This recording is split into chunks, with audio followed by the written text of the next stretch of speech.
je pars une première fois sur le chemin de Saint-Jacques-de-Compostelle, je rentre dans la cathédrale et je me dis mais merde, je sais toujours pas pourquoi j'ai fait ce chemin, qu'est-ce que je vais faire après. Mais moi j'en parlais à mes potes, tu vois, ils me disaient Steph, arrête, t'as réussi, t'as des sous, t'as du temps, on en rêve tous, nous fais pas chier avec tes crises d'angoisse et ta dépression. Il y a un truc, si tu veux, sur cette très belle phrase de être un homme, c'est savoir passer l'hiver sans craindre que l'été puisse ne pas venir, qui est quand même que quand tu as à se lâcher prise dans les moments difficiles, c'est là où tu facilites la renaissance. Moi, mon casse-tête, c'était quand toute cette communauté émergeait, de comment on fait pour investir, mais pas juste mettre un ticket et espérer que ça va fonctionner, mais faire en sorte que ces boîtes réussissent vraiment. On a imaginé ce modèle de community VC. Et ça veut dire quoi ? Ça veut dire que, en fait, nos investisseurs, c'est pas les 100 balles que tu as mis en assurance vie chez AXA qui reviennent à la fin dans un fonds, c'est toi qui vas choisir de dire j'investis avec Asterion dans cette start-up-là et je vais l'aider, je m'engage à l'aider. Et tu vas t'engager à offrir une dizaine d'heures par an à la start-up. Et de remettre de l'humanité dans le capitalisme, c'est pas juste pour se faire kiffer et dire qu'on est des gens bien, c'est juste parce que ça marche et que ça crée de la valeur. Bienvenue dans À poil et sans filet, la tribune des entrepreneurs sur des sujets brûlants. Ici, on essaye de comprendre la société avec ceux qui la font. Des dirigeants, des entrepreneurs, de TPE, de PME, de start-up. Et il n'y a qu'une seule règle, dire la vérité nue. Avant ça, je vous remercie d'être de plus en plus nombreux à vous abonner et à regarder mon émission. Ça me fait hyper plaisir, mais j'ai besoin de vous encore en vous abonnant ou en mettant 5 sur 5 sur votre plateforme audio préférée, Spotify, Deezer, Apple Podcast. Ça m'aide énormément à grandir. Merci beaucoup. Et aujourd'hui, je reçois Stéphane Bourbier. Il est investisseur et entrepreneur dans les sujets d'impact. Et on va se demander, est-ce que le capitalisme est compatible avec le fait de sauver le monde ? Bonjour Stéphane. Bonjour. Ravi de te recevoir. J'adore la question. Alors, Stéphane, je vais commencer par te présenter. Donc je vais lire ma petite intro. Tu as vendu les parts de ta boîte pour plusieurs millions d'euros à 35 ans, pensant que le plus dur était derrière toi. Mais au lieu de repartir comme en 40, pendant 7 ans, tu vas quitter le monde du business. Donc tu as fait 5 fois Saint-Jacques-de-Compostelle, tu as rejoint une association sur les soins palliatifs, tu vas aussi beaucoup t'occuper de tes enfants, et puis enfin tu vas vivre des expériences de développement personnel poussées. Voilà, en bref, tu as embrassé le vide existentiel par lequel passent 70% des entrepreneurs après un succès professionnel. Mais tu es finalement reparti dans le business en 2020 en lançant Asterion Venture, qui est un fonds VC communautaire avec 700 investisseurs engagés, qui a décidé d'investir 100 millions d'euros en 5 ans sur des boîtes, sur les transitions, comme on dit. Voilà, tu penses qu'investir dans des boîtes qui résolvent les problèmes de société doit être plus performant qu'un VC traditionnel. Voilà. Et donc c'est le cœur de notre sujet. Est-ce que le capitalisme est compatible avec le fait de sauver le monde ? On va y répondre ensemble. Et on va parler aujourd'hui donc de cet équilibre impossible entre l'argent et le sens, de l'angoisse de mort et la quête de sens des entrepreneurs, de retrouver de l'énergie après un succès professionnel, et puis enfin de comment convaincre les riches d'investir leur argent au meilleur endroit. Super. Ça te convient ? C'est parfait. Écoute Stéphane, pour commencer, je te pose ma première question. C'est quand la dernière fois que tu t'es senti à poil et sans filet ? Alors j'adore la question. Je suis un mec un peu extrême dans ses engagements et du coup je pourrais te raconter un peu, mais je travaille énormément dans des plages de 6 semaines et toutes les 6 semaines je pars 2 semaines sur mon vélo et l'été je fais des très grands voyages, des traversées de l'Afrique ou autre, et mes grandes peurs c'est quand même souvent dans ces aventures à vélo. L'année dernière, on est parti avec mon fils pour traverser le désert du Namib. On avait repéré tous les points d'eau à l'avance. Et tu sais, on a des petites pompes pour filtrer l'eau, etc. Manque de bol. Dans aucun des points d'eau repérés, il y avait de l'eau. Et donc, tu te retrouves dans le désert, t'as plus d'eau. Et là, on a vraiment... on est passé par des moments compliqués. On était sur une piste de gravel assez éloignée des vraies pistes. Voilà, bon, finalement, on a rejoint une piste. On a vu un 4x4 qui passait, qui avait un bidon d'eau. Mais on a passé 48 heures un peu stress. Vous avez eu peur de mourir ? Ouais, quand même. Bah, ouais, enfin, oui. Oui, tu te dis quand même, mince, comment on va traverser tout ça, quoi. Après, l'optimisme met en mouvement, mais ouais, moment compliqué. En plus, la soif, je trouve, je ne l'ai pas éprouvé souvent parce qu'on est dans des sociétés comme relativement confortables. On se plaint beaucoup à Paris, mais quand même, sur ces questions-là, ça va. Et je l'ai éprouvé quand même plusieurs fois, moi aussi, en randonnée. Une fois sur le Montpellier et une fois en Martinique aussi, tu vois, sur la randonnée des Sentinelles. on n'avait pas du tout pris assez d'eau, et quand c'est des chaleurs comme ça, moites dans les Antilles, en fait, tu te déshydrates extrêmement vite, t'as beaucoup plus besoin d'eau que ce que tu penses. Et c'est vrai que même quelques heures, je trouve que c'est une sensation, mais intolérable. Franchement, ça fait partie. Je pense que évidemment, les sensations, les besoins physiologiques, c'est pire, peut-être. Mais la soif, c'est quand même vraiment très... Alors, la vraie soif avec malaise associé, je l'ai plutôt expérimenté comme toi dans des grandes randonnées ou autres. Là, en l'occurrence, on avait pris chacun 30 litres d'eau, tu vois, sur nos vélos, donc hyper chargés. On n'a pas eu le temps d'être assoiffé, mais on a eu le temps d'avoir vraiment peur de plus avoir d'eau, quoi. C'est intéressant parce que c'est un sujet dont tu parles souvent, le rapport à la mort, parce que la question du sens, dont on parle beaucoup aujourd'hui, dont on va beaucoup parler, et je trouve étroitement lié à cette question de la mort.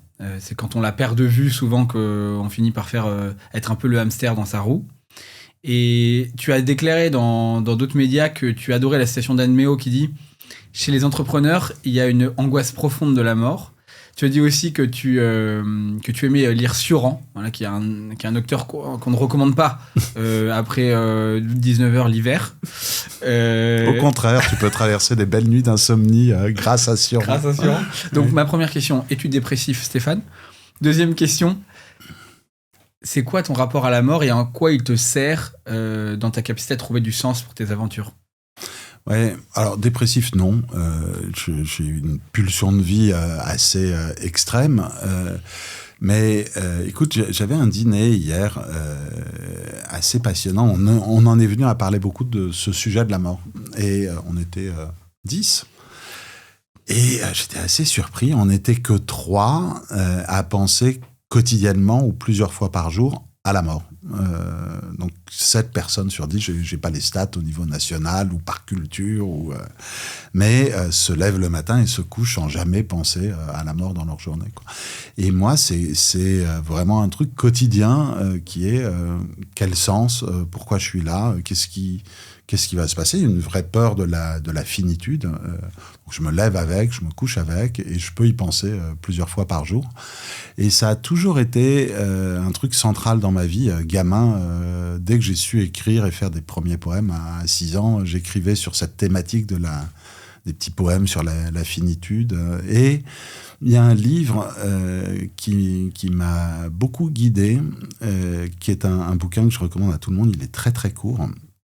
C'est un livre de Rainer Maria Rilke qui s'appelle « Le livre de la pauvreté et de la mort », dans une traduction par Adamov. Et la traduction est importante parce qu'il y a plusieurs traductions de ce texte, et celle d'Adamov est sublime.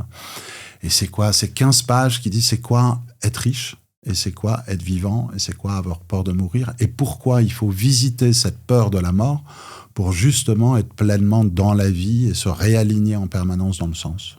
Et c'est Actes Sud, c'est quasiment épuisé, mais on peut encore le commander en ligne. Ok, je note. C'est marrant parce que tu dis que visiblement cette question de la mort était présente chez toi dès l'enfance, alors que spontanément je me dis que cette question devient de plus en plus présente au fur et à mesure de la vie, nécessairement, puisqu'on s'approche tous déjà de la fin depuis le jour où on est, mais par le moment la route devient plus courte, mais toi, ça a toujours été présent chez toi. C'est pas quelque chose que tu as réalisé au long du chemin. Non. Je pense que la distance, la manière de revisiter ce rapport à la finitude évolue avec le temps. Et je dirais qu'elle est de plus en plus apaisée, de plus en plus sereine. Si tu veux, c'est un peu comme quand tu as le vertige. Tu apprends de plus en plus à t'approcher de la falaise et à pouvoir regarder en bas en restant calme. Voilà. Et assez contemplatif même devant la beauté de ce vide. Donc j'ai l'impression que je peux m'approcher de plus en plus sereinement de ce vide, mais non, ça a toujours été présent.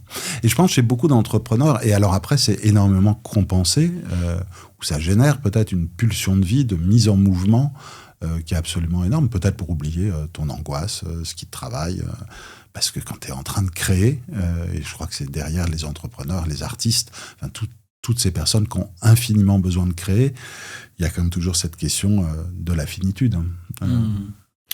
D'autant que toi, tu as bossé donc 7 ans dans une association sur les soins palliatifs. Qu'est-ce que tu en as retenu ? Écoute, je ne sais pas si on peut en retenir quelque chose. C'est un peu comme Qu'est-ce que tu retiens après une psychanalyse? Qu'est-ce que tu retiens après un long voyage? Avec quoi tu reviens? C'est toujours des choses un petit peu de l'ordre de l'infime. Mais que c'est pas facile de mourir. La mort apaisée, c'est quelque chose que tout le monde espère. C'est pas donné à tout le monde. Et c'est très surprenant. Avec quelles armes tu rentres dans cette dernière période de ta vie qui est tellement essentielle, tellement à vivre. Et c'est inégal, inéquitable, comme la vie. Voilà. Mais c'est assez touchant de voir des gens qui ont eu des parcours de vie très durs, des histoires très dures, et trouver une forme de sérénité, ou l'inverse. Voilà. En tout cas, c'est des moments qui peuvent être pleins de vie, pleins d'émotions, plein d'amour, de transmission, de quête. C'est des moments essentiels. Je pense que ça vaut le coup qu'on s'y prépare tous pour bien les vivre. Ouais, je suis d'accord. J'ai fait un très bel épisode avec Clémentine Piazza, qui est la fondatrice de In Memory, qui essaye de changer le monde des pompes funèbres, où elle décrit en fait une espèce de pratique de marché déshumanisée, en fait, globalement. Donc, tu vois, tu rentres dans des boutiques comme ça, où tu vas acheter ta pierre tombale avec marqué merci Bertrand pour tout ce que t'as fait. C'est froid, les gens t'accueillent avec comme si tu rentrais au Lidl, quoi. C'est assez triste. Et il y a plein de pratiques comme ça qui manquent énormément de chaleur. Même le rapport à être toujours en noir, la forme de deuil violente, de renoncement presque qu'on a maintenant dans nos sociétés modernes, maintenant qu'on s'est écarté de la religion aussi beaucoup, c'est assez dur. Oui, puis on s'est non seulement écarté de la religion, mais on s'est surtout écarté de la proximité avec la mort. Avant, les gens, avant, il n'y a pas si longtemps, avant Internet, on pourrait dire, mais il y a une centaine d'années, les gens mouraient chez eux. Donc tu voyais les gens mourir, tu les accompagnais, la mort, elle était présente. Enfant, tu étais exposé à la mort de tes proches. C'était pas une mort déshumanisée dans un hôpital un petit peu anonyme. Et donc tout ce rapport à la présence de la mort, on l'a pas mal évité. On le voit aussi dans une transposition de l'enterrement vers la crémation. Enfin, il y a quand même beaucoup de choses pour éviter la perception de cette finitude et de ce retour à la terre qui est assez essentiel dans nos sociétés. Donc, Et tu vois, mon audience, c'est beaucoup des dirigeants d'entreprise, en tout cas des gens qui ont de l'ambition professionnelle à minima. Si vous n'avez pas d'ambition professionnelle et que vous m'écoutez, vous êtes les bienvenus également pour passer ce bon moment avec Stéphane et sa voix très reposante, je trouve. Mais en tout cas, ce que j'ai remarqué, moi, particulièrement chez les dirigeants d'entreprise, c'est cette fuite en avant permanente. Tu vois, le fait d'avoir toujours besoin de travailler plus, d'être jamais satisfait, d'être incapable de prendre des pauses, et parfois même quand la pause est méritée, c'est-à-dire quand ils ont vendu une entreprise, par exemple. C'est ce que je te disais dans l'intro, 70% des entrepreneurs vivent un sentiment de vide après une vente d'entreprise qui est censée être la métrique de succès numéro 1 dans notre écosystème, ou quel que soit le succès professionnel. Comment toi tu as fait pour qu'est-ce qui s'est passé pour toi pour que, après avoir vendu les parts de ta société pour plusieurs millions d'euros, où tu étais j'imagine complètement confortable sur le plan financier et à un âge jeune, puisque tu avais autour de 35 ans, tu as fait pour accepter de partir 7 ans vivre différentes aventures, c'est-à-dire marcher à Compostelle, cette association sur les soins palliatifs, t'occuper de tes enfants. Qu'est-ce qui s'est passé pour toi? Qu'est-ce que tu t'es dit que les autres ne font pas et qu'ils devraient faire? Alors déjà, je ne pense pas forcément que les autres devraient faire ce que j'ai fait. Je pense que ça s'est un peu imposé à moi. Si tu veux, quand je vends, je viens d'un métier très très financier, de deals et de transactions assez énormissimes. Un peu déconnecté du monde, je bosse pour des CEO du CAC 40. Comme jeune consultant, mon cabinet, on s'est développé très vite, Europe, US. Et je me dis, mais c'est pas la finance qui va sauver le monde. À quoi sert ma vie? Et donc une énorme crise existentielle. Et du coup, je pars une première fois sur le chemin de Saint-Jacques de Compostelle. Donc je sais pas si tu connais l'histoire, mais normalement tu ramasses un petit caillou que tu mets dans ton sac à dos. Ce petit caillou représente ce dont tu as envie de te débarrasser. Et à peu près 3 jours de marche avant Saint-Jacques, tu as un énorme monticule où depuis des siècles, les gens déposent ce qui leur pèse et t'arrives. Depuis ouais. Et c'est une émotion assez magnifique. Et en fait, en arrivant à Saint-Jacques, je savais. Je rentre dans la cathédrale et je me dis mais merde, je sais toujours pas pourquoi j'ai fait le chemin, qu'est-ce que je vais faire après, quoi. En arrivant, alors excuse-moi de t'interrompre, mais quand même, juste pour qu'on comprenne bien l'histoire. Donc toi, ça faisait combien de temps que tu bossais dans cette boîte là, par exemple?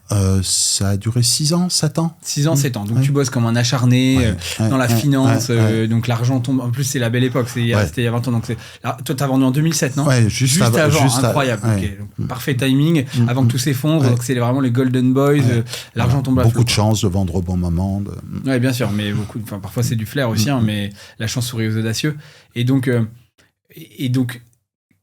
Qu'est-ce qui fait, déjà juste avant qu'on rentre sur Compostelle et comment tu embrasses qu'est-ce qui fait que tu vends, à quel moment tu te dis, quand tu as autant d'argent qui te tombe dans les mains, que tu es aussi jeune, etc., qu'est-ce qui fait que tu vends? C'est vraiment un désalignement d'associés. D'accord. On part aux US, la joint venture avec les US est compliquée, on se désaligne et à un moment, c'est des alignements, on s'arrête. Je crois que j'étais aussi épuisé d'avoir travaillé énormément et donc fin de l'histoire.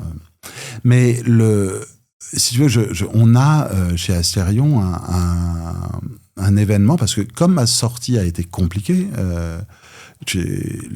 ces 7 années, elles n'ont pas été faciles. Il y a pas mal de crises d'angoisse, des moments de dépression, de reconstruction. Et en fait, dans nos investisseurs, c'est énormément d'entrepreneurs qui ont vendu leur boîte. Et du coup, à chaque fois que je leur parle et que je leur raconte un peu mon histoire, qu'ils me disent qui est cette personne à qui je vais confier mon argent, je leur raconte un petit peu. Et souvent, je me suis rendu compte que ça résonnait énormément, ce truc de après l'exit. Et j'en ai discuté pas mal aussi avec une femme qui est juste brillante et que j'adore, qui s'appelle Clara Deletraz. Je sais pas si tu vois, elle a monté la French Tech avec Fleur Pellerin. D'accord. Puis après, elle a monté Switch Collective, qui est du co-développement pour se réorienter professionnellement, qu'elle a revendu à la Maïf. Et on discute avec Clara de ce sujet, de comment elle a vécu sa revente. Mal, et on se dit non mais en fait il faut faire un truc, quoi. Et donc on a monté un format qui s'appelle Life After Exit, et une fois par mois on réunit une quinzaine d'entrepreneurs qui ont vendu leur boîte il y a peu ou il y a un peu plus longtemps, et on parle ensemble dans un format de codev. C'est un peu les alcooliques anonymes, sauf qu'on a tous un petit verre de champagne à la main pour libérer la parole, et en fait pour tout le monde c'est dur. C'est très dur ce vie d'après, donc c'était dur pour moi, mais je pense que c'est vraiment dur pour tout le monde. Il se trouve que t'as un peu deux manières de vendre. Je vends et j'ai plus besoin de bosser, ou je vends mais j'ai encore besoin de bosser. Moi j'étais dans la catégorie je vends et j'ai plus besoin de bosser. Le vide, il est encore plus fort quand tu te dis ok, je fais quoi maintenant, quoi. Ça paraît fou parce que c'est un tel problème de riche, tu vois. Mais c'est ça qui est dramatique. C'est ça qui est fou. T'as plein d'argent, plein de gens t'ont viré dans la société. On se dit, on valorise tellement l'argent comme lié au bonheur. On se dit, mais à quel moment le mec peut se plaindre d'avoir récupéré plein d'argent, quoi. Et ils ont raison, mais moi j'en parlais à mes potes, tu vois, ils me disaient, Steph, vas-y, arrête, t'as réussi, t'as des sous, t'as du temps, on en rêve tous, nous fais pas chier avec tes crises d'angoisse et ta dépression, quoi. Et en fait, ils ont hyper raison. Mais cette traversée de ce vide émotionnel, elle est pour autant réelle, et elle est vécue par la plupart des entrepreneurs, soit de manière très différente. Certains le sentent et voient ce gouffre et ce vide et se relancent tout de suite dans un autre projet pour pas s'y confronter. D'autres prennent plus de temps. On a une de nos investisseurs que j'adore, Anne-Sophie Pastel, qui a monté au féminin. On a vendu la même année. Elle aussi, elle a passé 7 ans de vrai travail sur elle, du développement personnel, avant de retrouver sa zone de création. Donc on peut avoir des durées qui sont 15 jours à 7 ans ou plus. Mais ces moments sont importants. Et ceci dit, tu vois, le truc, c'est que je sais pas si tu vois qui est Fabrice Midal. C'est le représentant de l'école française du Zen. D'accord. Et donc, Je savais qu'il y avait un truc avec le dev perso, mais je sais Ouais, plus. Et puis on se retrouve un jour à faire un talk ensemble, et puis après le talk, il me dit mais en fait j'ai l'impression que tu te trompes. Il a écrit un bouquin qui s'appelle Foutez-vous la paix. Et moi j'étais persuadé que je devais chercher après avoir entrepris mon épanouissement, mon rapport au monde, dans une forme de sagesse en retrait du monde. J'ai vendu, je me retire du monde, je médite. J'ai réussi, voilà. Je pars, je quitte. Voilà. Et j'étais sûr que la suite de mon histoire serait dans mon développement intérieur. Et Fabrice me dit, mais tu sais, c'est n'importe quoi. Il y a des gens qui sont faits pour méditer seuls dans leur grotte et dans la montagne. Il y a des gens qui trouvent leur puissance dans le lien, le rapport à l'autre. Et puis, il y en a, c'est dans la création. Et tu es un créateur, comme tous les entrepreneurs. Donc, n'hésite pas à recréer et tu verras, c'est là qu'est ta puissance de vie. Et ça, je le remercierai jamais assez de m'avoir libéré de cette représentation que j'avais qui était que la sagesse, elle était dans l'intériorité. Et je pense que pour beaucoup d'entrepreneurs ou d'artistes, c'est ce rapport entre l'intériorité et comment on l'exprime au monde dans la création. Et moi, j'adore notre communauté qui est d'investisseurs, qui sont beaucoup des entrepreneurs qui ont maintenant les moyens d'investir avec nous et qui sont dans ces histoires qui sont toutes passionnantes. Et puis les entrepreneurs qu'on finance, quoi. Et donc, on est des animaux un peu particuliers. On avance souvent un peu de travers avec cette peur sans doute un peu vertigineuse de la mort qui nous met en mouvement, souvent des blessures dans nos histoires. Il y a toute une théorie sur le rapport au père dans l'entrepreneuriat. Est-ce que mon père était un père extrêmement aimant, extrêmement soutenant, quoi qu'il arrive mon fils, je serai derrière toi, je te soutiendrai inconditionnellement, ou est-ce que... Mon fils ou ma fille, du coup. Oui.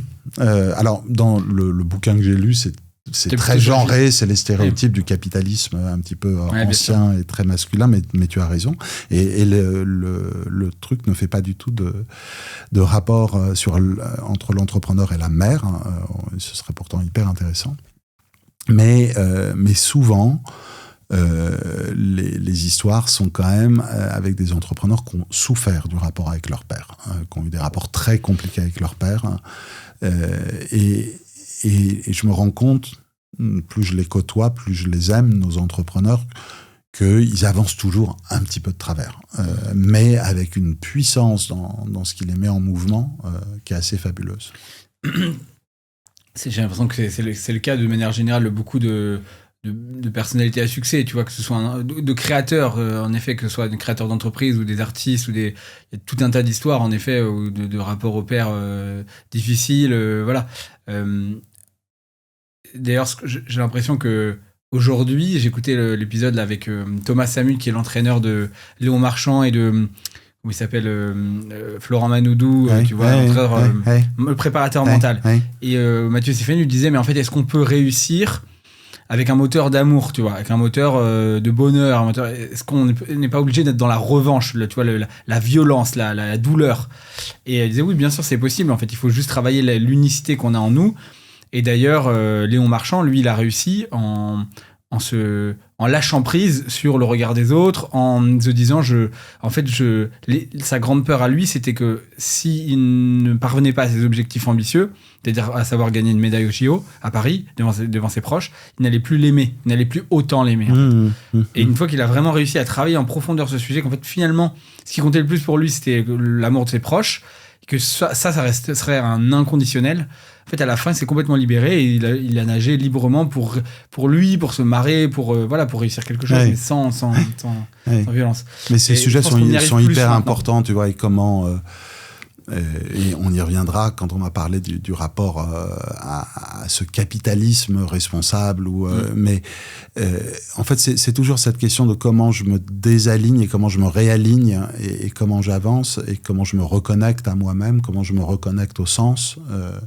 Et dans l'exemple de Léon Marchand, c'est le cas. C'est comment finalement tu démarres avec quelque chose un peu bizarre et puis après, tiens, à force de le revisiter, tu peux t'en libérer et donner toute la totalité de ton potentiel, quoi. Et c'est ce qu'on voit chez les entrepreneurs, en plus, dans l'impact ou les transitions, si tu veux, ceux qu'on finance, leur moteur, c'est pas juste de gagner de l'argent, c'est d'apporter une contribution, une création au monde qui est un driver extrêmement puissant et d'ailleurs qui les aide vachement à traverser des périodes compliquées, difficiles, plus que si tu montes un business pour monter un business, quoi. On va rentrer dans cette question de est-ce que le capitalisme est compatible avec le fait de changer le monde juste après. Pour terminer sur cette particularité de ton parcours quand même, si tu avais une leçon que tu as retenue et que tu aimerais partager de ces 7 années-là, comme ça, que tu t'es autorisé à prendre, ou tu as embrassé cette forme de vie existentielle, ça serait laquelle ? Une leçon, alors j'ai toujours un peu de mal sur une leçon, mais... 2 leçons si tu veux. Ouais, je pense que ça vaut vraiment le coup de travailler sur soi, quel que soit ton média. Moi, ça a été beaucoup la psychanalyse que j'ai trouvé être l'une des explorations humaines les plus passionnantes à faire, mais la méditation, le sport, enfin peu importe ce qui te met dans un état méditatif, mais travailler sur soi, apprendre à se connaître, se découvrir pour justement se réaligner en permanence, ça vaut le coup de prendre ce temps-là profondément.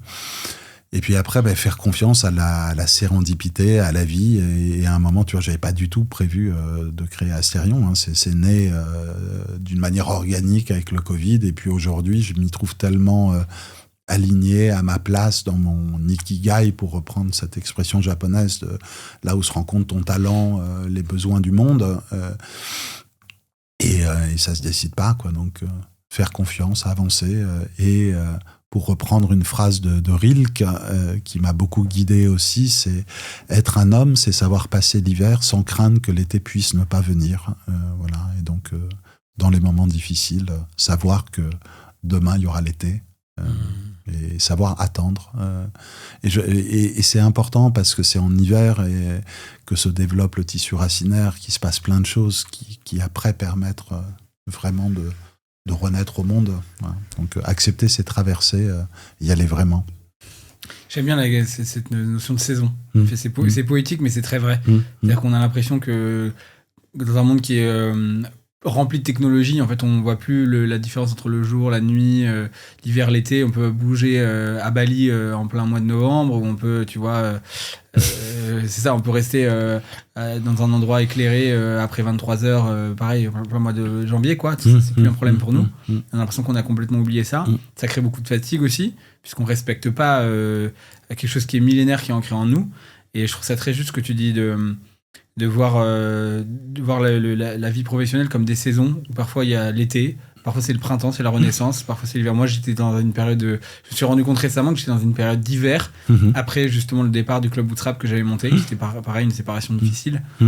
Et pendant des mois, qui a coïncidé aussi à la naissance de mon deuxième enfant, ma fille, c'était...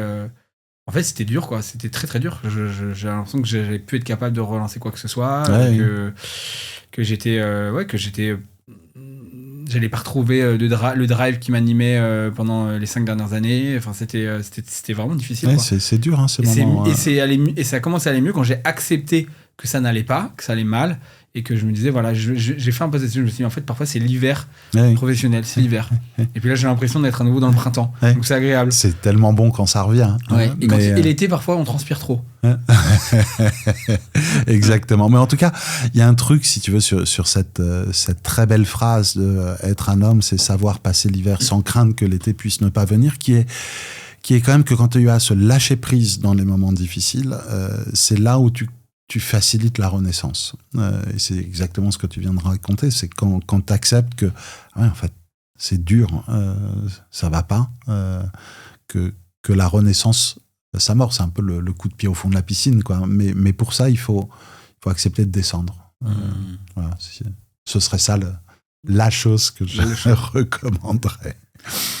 Et qu'est-ce qui t'a fait repartir finalement, te relancer dans le monde du business après avoir failli tout arrêter, te retirer du monde, etc. Qu'est-ce qui t'a donné envie de alors déjà Fabrice qui me dit vas-y, réfléchis, Fabrice Midal, t'es fait pour créer et pas pour méditer. Et merci du conseil. Et puis après, écoute, c'est d'abord, il y avait d'anciens de mon cabinet qui sont venus me voir en me disant « Steph, on sait que t'es un peu rangé des voitures et tout, mais on a un projet. » est-ce que tu pourrais regarder quand même avec nous et tout. Et je les revois sur le palier de la porte avec 2 packs de bière. Ils arrivent, leur ordi, leur PowerPoint. Et moi, au bout de 10 minutes, je suis comme un gamin en disant « Ah, mais c'est génial, votre projet, mais alors le go-to-market, hein. » Et je me vois agir et je me dis « Mais merde, comment j'ai fait pour, pendant 7 ans, me passer de cette joie de la création de l'entrepreneuriat où j'étais, quoi. » Et bon, finalement, le projet se fait pas, fausse bonne idée. Mais je me dis, quand même, Business Angel, c'est pas mal, quoi, parce que je vais continuer l'assaut, etc. Mais je vais un peu participer à des projets. Et donc, j'investis plutôt dans des trucs que je connais, les fintech, et j'ai vachement aidé. Et d'ailleurs, c'est devenu un investisseur chez nous, et je l'adore, Constantin, qui avait monté Pumpkin jusqu'à la revente à Crédit Mutuel, Arkea et tout. Mais comme beaucoup de mecs de ma génération, t'as d'un côté le business et de l'autre côté l'associatif et le non-profit. Et en fait, avant de monter Asterion, si tu veux, pour moi, il y avait le business, des fintech, et puis l'asso. Le monde de l'argent et le monde de l'associatif. Soins palliatifs. Et ma vie est comme ça. Donc le soir, je regarde des decks, je mets quelques petits billets, et puis la journée, j'ai ma vie plus personnelle. Et c'était il y a 6 ans, je crois. Je reçois, je ne sais plus par quel canal, un deck. Ah si, c'était chez Make Sense. Un incubateur dédié au métier de transition. Ouais, voilà. Et donc, ils ont un incubateur accélérateur. Ils ont des démodets et j'y vais et je vois Rim et Marguerite, 2 entrepreneurs incroyables qui ont monté Clear Fashion, qui est un peu le Yuka de la mode, qui te donne toutes les infos sur tes fringues, qui disent on veut changer l'industrie de la mode en donnant une info transparente aux consommateurs et on veut le faire à l'échelle mondiale. Je me dis putain, il y a des projets qui veulent être des business géants et qui ont énormément de sens, mais vas-y, canon, quoi.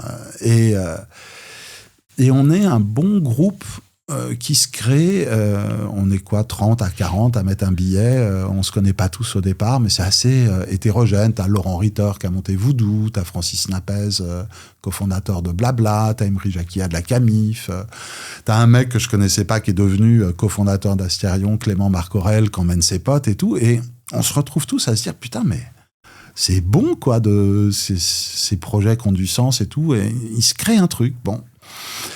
Et petit à petit, je me mets à regarder énormément de dossiers impact et j'arrête mes activités associatives et je ne fais que ça.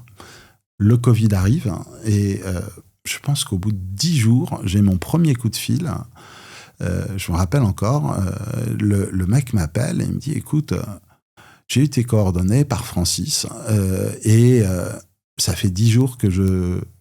petit déjeune, dîne avec mes gamins et qui me tannent en me disant « Papa, quand est-ce que tu feras un truc pour la planète ? Il paraît que tu fais de l'impact, est-ce que je peux investir avec toi ?»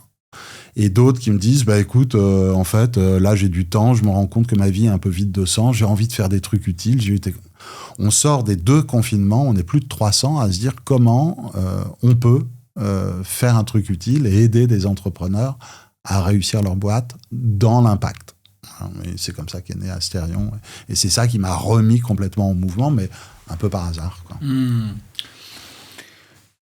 Déjà, je te partage une observation qui est que j'ai fait un post LinkedIn récemment qui a buzzé sur la question de les 6 pires de CEO que j'ai croisés en 10 ans. Et le premier que je l'ai appelé le sauveur de l'humanité. Ouais. Et en gros, c'est le gars qui donne des leçons de morale sur sauver le monde, la planète, changer tout ça, et qui en même temps prend l'avion en cachette et traite ses stagiaires comme des esclaves. C'est comme ça que je l'ai appelé. Ce que je ne retrouve pas chez toi du tout, c'est-à-dire je le fais sans flagornerie, mais je trouve que tu as une forme... je sais pas si c'est la maturité ou quoi, mais en tout cas, tu as une forme de sagesse et d'alignement qui se ressent. Et de gentillesse et de... Voilà. Mais, tu vois, ce que je pense que beaucoup de gens se demandent parfois, c'est... sur ces questions d'impact, c'est est-ce que c'est pas du polish, quoi, du coup de polish, du marketing, du greenwashing, tout ce qu'on peut appeler autour de ça, tu vois. Et qu'est-ce qui est de l'ordre du vrai impact, tu vois. Comment tu définis, toi, l'impact ? Ça veut dire quoi ? Putain, c'est super compliqué. C'est super compliqué. Déjà sur ton premier truc sur les problématiques, les sauveurs d'humanité, ça c'est un truc que tu retrouves aussi beaucoup dans les associations très engagées. La souffrance au travail, parce que la cause est grande, tout est permis. Donc le but plutôt que le chemin. Voilà. Tu fais de la randonnée, je fais du vélo, on est passionné, je crois, par les chemins. Oui. Et donc, la manière de cheminer vers le but est tout aussi importante pour moi que le but, et donc de faire les choses bien. Et chez Astérion, on se définit comme des passionnés, des artisans passionnés. On fabrique des beaux objets que sont des très beaux projets entrepreneuriaux. On y met beaucoup de sueur, d'amour, et le chemin compte énormément.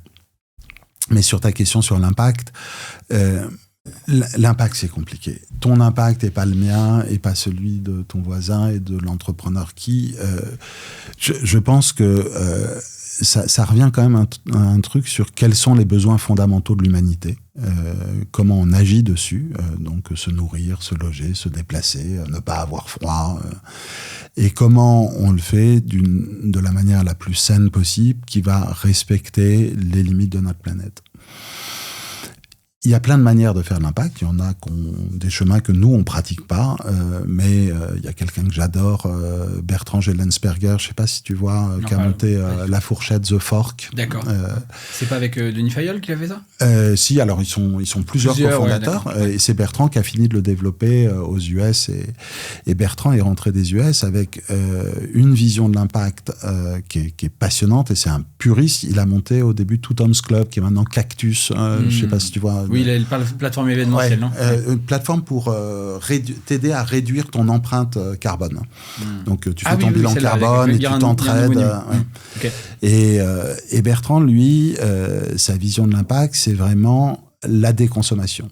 C'est je dois consommer le moins possible de biens matériels. Et, hyper important, et je l'adore pour ça, c'est à chaque fois qu'au lieu d'acheter un objet, je consomme du care, donc je prends soin des autres, je fais du bien à mes proches, à la planète, à l'humanité, sans consommer de CO2. Donc tu t'occupes des plus fragiles, tu passes du temps, tu dépenses de l'argent pour t'occuper de quelqu'un qui est dans une situation de fragilité. T'émets pas de CO2. Et tu fais du bien à l'humanité. Donc ça, j'adore cette vision. Nous, on n'investit pas dans ces sujets sociétaux, du care. On n'investit pas dans le déplacement de la consommation de biens matériels vers de l'expérientiel. Tu en as d'autres qui sont vraiment sur des sujets de déconsommation massive. Et puis tu as les technosolutionnistes, donc comment la tech va réduire la consommation d'énergie des data centers, de la teinture de tes fringues, etc. On pense... En gros, le technosolutionnisme, c'est de dire ne changeons rien à nos modes de vie, à nos acquis sociaux, à nos plaisirs occidentaux. On va simplement se démerder pour que la technologie nous permette de maintenir ce mode de vie sans abîmer la planète ou en l'abîmant moins, quoi. Voilà c'est ça. Mais genre Tesla, quoi. En fait, l'exemple particulier typique du technosolutionnisme, je remplace des bagnoles qui font du diesel qui polluent à fond par une bagnole électrique, quoi. Exactement. Voilà, okay. C'est très décrié quand même aujourd'hui. Alors c'est très décrié et en même temps, à chaque fois que tu remplaces des énergies fossiles par de l'électricité d'origine solaire, éolienne ou autre, alors bien sûr il faut des métaux pour fabriquer tes panneaux solaires ou l'éolienne, mais enfin quand même globalement, tu décarbones quand même énormément le monde. Après les limites planétaires, c'est pas que le CO2, c'est la biodiversité, c'est la qualité des océans, c'est quand même un sujet très complexe. Donc, chez Astérion, on pense que l'impact est un sujet complexe et qu'il faut l'impact de tout le monde et agir par tous les bouts d'une manière hyper systémique pour pouvoir avoir un monde souhaitable, plus habitable, plus durable, plus désirable. Donc on peut investir aussi bien dans Bocoloco qui travaille sur la consigne et donc comment supprimer les emballages jetables en plastique que dans Everdye qui va faire des biopigments pour l'industrie textile et donc te permettre de garder des vêtements avec des couleurs et pas juste qu'on soit tous beiges sur cette planète. Donc on garde nos habitudes mais ils arrivent à faire une teinture à froid donc qui émet 8 fois moins de CO2 qui ne pollue pas l'eau, et donc à répondre à un besoin important de l'humanité sur comment on s'habille, en décarbonant énormément cette industrie.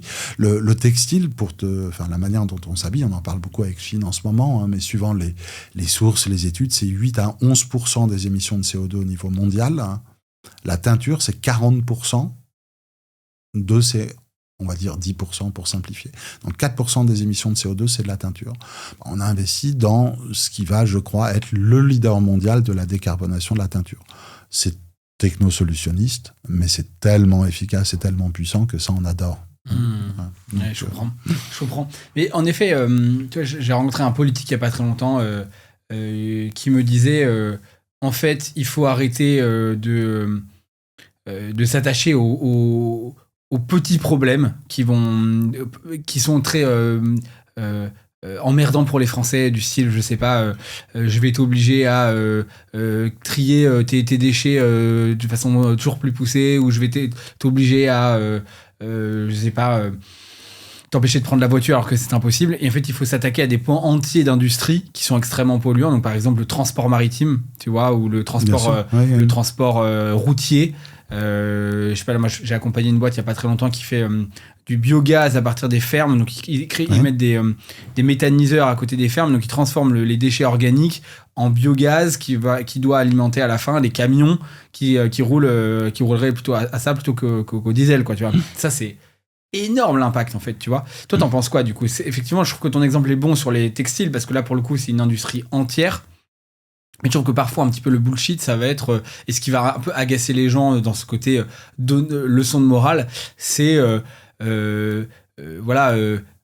arrêter de consommer même du verre, parce que ça va polluer la planète, ou arrêter de tel truc, tel détail, tu vois, versus s'attaquer à un gros problème qui va avoir un gros impact sur le CO2, qui va avoir un gros impact sur... voilà. Ouais. Alors, écoute, l'impact... déjà, nous, pour reclarifier un peu, si tu veux, on investit dans des trucs qui sont... une des limites qu'on fait, c'est for impact versus with impact. Okay. Donc, on investit dans des boîtes dont l'objet même est d'avoir un impact systémique et pas de faire mieux de rester dans une industrie crade, mais de le faire juste un peu mieux, quoi. On veut des trucs vraiment systémiques. Voilà, tu vas pas dire à Total, mettez un logo vert, ça change rien. Total, de toute façon, c'est foutu, quoi. C'est super s'ils vont et ils continuent d'investir massivement dans de l'énergie décarbonée. Mais ce serait bien quand même qu'ils arrêtent un peu l'industrie pétrolière, si tu veux. Donc on n'ira nous jamais sur des sujets d'industrie pétrolière, mais on est chez Asterion, mais Asterion n'est pas la seule manière de faire de l'impact. Il y a plein de gens qui font de l'impact d'une manière hyper chouette. Les premiers fonds impact, la première génération, il y a une dizaine d'années, c'est quoi? C'est des gens qui disent en fait il y a plein de choses essentielles qui ne peuvent pas être aussi rentables que des business models classiques et traditionnels. Et donc, on va accepter de gagner moins, d'avoir moins de TRI, moins de rendement, moins de return, pour financer des choses qui ont vraiment du sens. Essentiellement, dans cette première génération, des fonds d'impact social, dans ce mix entre, il y a des modèles qui ne sont pas tout à fait associatifs et qui ne sont pas tout à fait de la philanthropie, qui peuvent quand même générer un peu de revenus, mais qui ne seront jamais aussi rentables que des gros business traditionnels. Ça, c'est la première génération des fonds impact, avec du coup des investisseurs qui se disent je peux prendre une petite partie de mon épargne, accepter de gagner un peu moins, mais ça lui donnera du sens. C'est souvent des projets qui n'ont pas le côté impact at scale que nous, on cherche et que tu évoques, qui est comment je peux investir sur un truc qui génère une transformation radicale, profonde de tout un pan de l'industrie. Vraiment des basculements systémiques. Et ça, c'est ce qu'on cherche à faire chez Asterion dans nos paris. Tu vois, par exemple, on a investi là dans Spark Cleantech.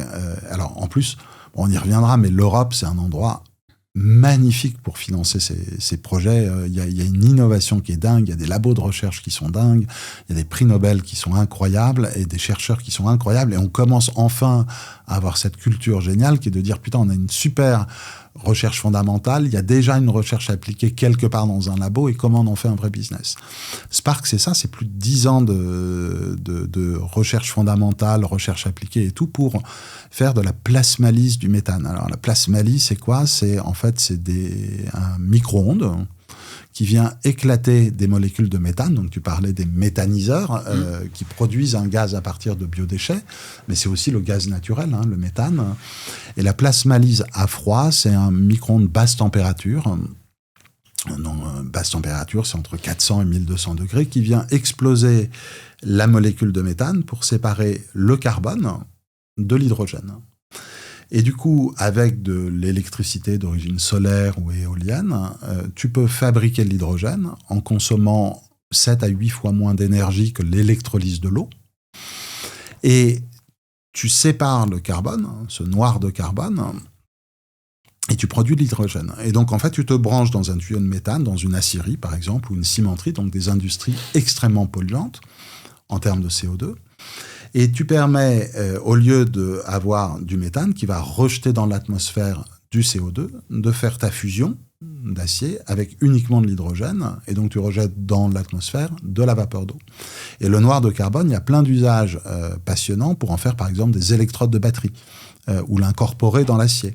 Et donc tu peux décarboner une industrie lourde, et toutes les industries lourdes, grâce à cette technologie. Et on parle de, tu vois, enfin, un changement massif. Et ça, c'est le genre de dossier qui nous passionne, c'est de dire comment on peut trouver des innovations qui peuvent transformer massivement la manière dont fonctionnent des industries extrêmement polluantes pour avoir une planète plus durable, désirable, etc. Mais ça, c'est technosolutionniste. Inversement, on peut investir chez Darwin. Darwin, c'est quoi ? C'est la mesure de l'impact sur la biodiversité de toutes les activités économiques. Et on parle beaucoup du problème du réchauffement climatique, mais la perte de la biodiversité, c'est juste catastrophique. Et donc, comment tu permets à un industriel de l'agroalimentaire de mesurer, suivant ses chaînes d'approvisionnement, si son soja vient du Brésil ou s'il est fait localement, etc., quel est l'impact sur la biodiversité pour aller prévenir l'érosion de la biodiversité. Et là, on est beaucoup plus dans une logique de déconsommation, de changement des habitudes de consommation et de production que dans une solution tech pure, ou Clear Fashion dont je te parlais, qui est sur de l'information consommateur pour changer notre manière de consommer des habits, parce qu'on sait exactement qu'il n'y a pas d'enfants, il n'y a pas de Ouïghours qui les ont fabriqués, que ce coton, il n'est pas traité avec des pesticides qui sont cancérigènes, etc. etc. Et ça, je me dis, tu vois, moi, n'importe quelle personne qui a un peu d'argent à investir et qui a décidé que, effectivement, de ne pas faire travailler des Ouïghours sur son textile ou éviter de financer des énergies fossiles, alors qu'on sait très bien que ça flingue à la fois l'environnement, les forêts, si t'aimes un tout petit peu les animaux, tu sais très bien que c'est la catastrophe. En même temps, quand on place de l'argent, on pense tous au TRI, tu vois, retour d'un taux de rendement interne. Ça, c'est une métrique de fond, mais en tout cas, on pense au ROI. Quel est le pourcentage d'intérêt que je vais récupérer en mettant mon investissement ? Et quand tu le mets sur le S&P 500, où Trump là est à fond pour repartir sur tout un tas d'énergies fossiles, tu sais globalement que tu vas choper sur 20 ans à peu près 10%, tu vois, 10-11%. Donc, comment est-ce que tu fais pour convaincre un investisseur, justement, que ces investissements dans les transitions, ils vont rapporter autant, et même tu dis toi plus, qu'un investissement sur le S&P 500 qui va être sur le pétrole, qui va être sur l'armée, qui va être sur plein de trucs, tu vois.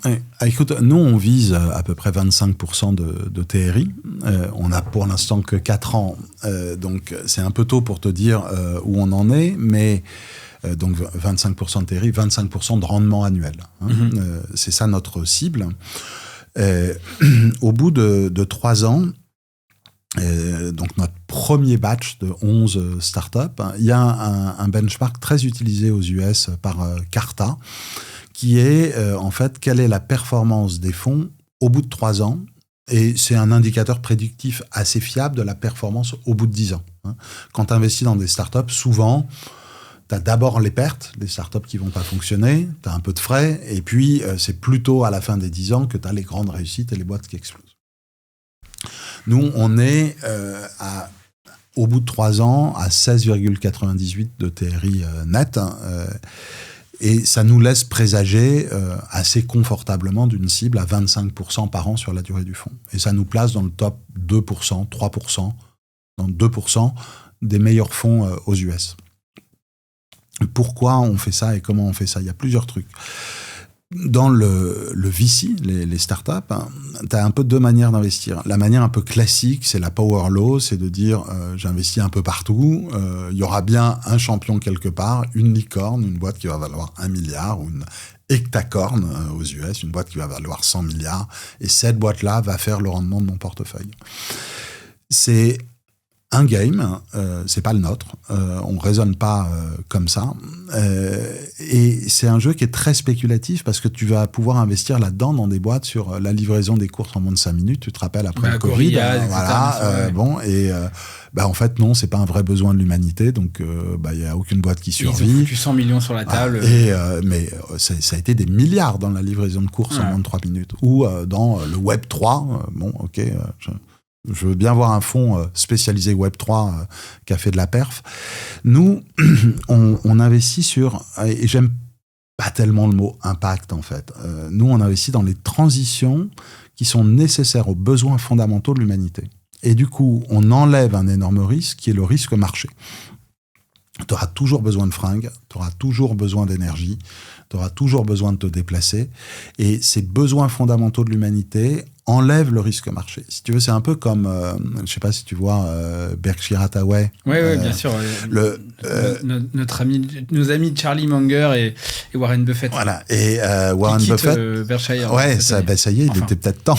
Ouais, 95 ans. Ouais, je sais pas. Moi, peut-être ton cas. Moi, je me vois chez Asterion jusqu'à 95 piges. J'adore tellement ce que je fais. C'est tellement ma passion de vie, et donc je me le souhaite.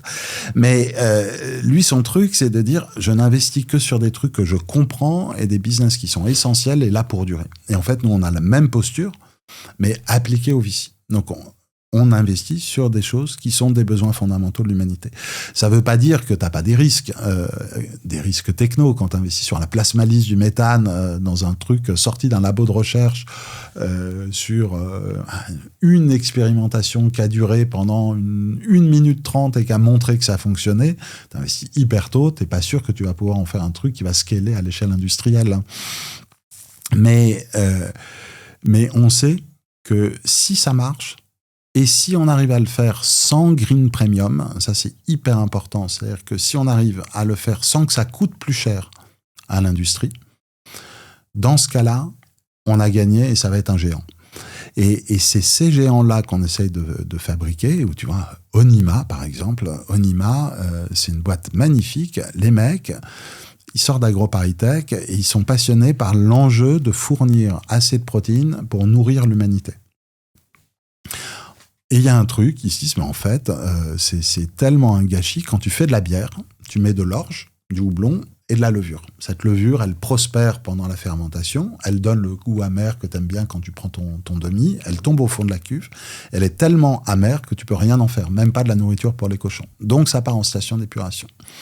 Les mecs, ils développent un brevet pour désamertumiser cette levure et en faire une protéine végétale de très grande qualité, très simple à incorporer dans des produits de base. Et donc là, ils sortent, avec une grande marque de pâtes que je ne peux pas citer les pâtes les plus protéinées du marché. Et l'idée, c'est de dire comment, pour des gens qui sont éventuellement assez éloignés de l'accès aux protéines, tu peux reprotéiner des aliments. Et ça marche dans tous les pays du monde, parce que dans tous les pays du monde, tu as des brasseries et tu as de la bière. Et tu peux fournir une protéine qui est un besoin fondamental. Et là, ils ont fini leur démonstrateur industriel, leur truc marche parfaitement, les recettes marchent, et on a gagné ce pari avec eux, de les aider à industrialiser, et on sait qu'il n'y a pas de risque marché. Et ça, c'est vraiment les trucs qu'on cherche, et où les marchés sont tellement vastes, tellement énormes, que si ça fonctionne... Waouh, c'est game changer. Je trouve qu'en effet, tes exemples sur le textile ou l'énergie, de manière générale, ça marche toujours parce que tu changes la façon de faire, mais à la fin, tu réponds à un besoin qui est énorme, qui est existant. Donc, en effet, je comprends bien que tu enlèves le risque marché et que tu puisses viser plus de perfs en réalité que plein d'autres boîtes, parce que tu vas avoir des relais de croissance parce que tu amènes quelque chose de très nouveau.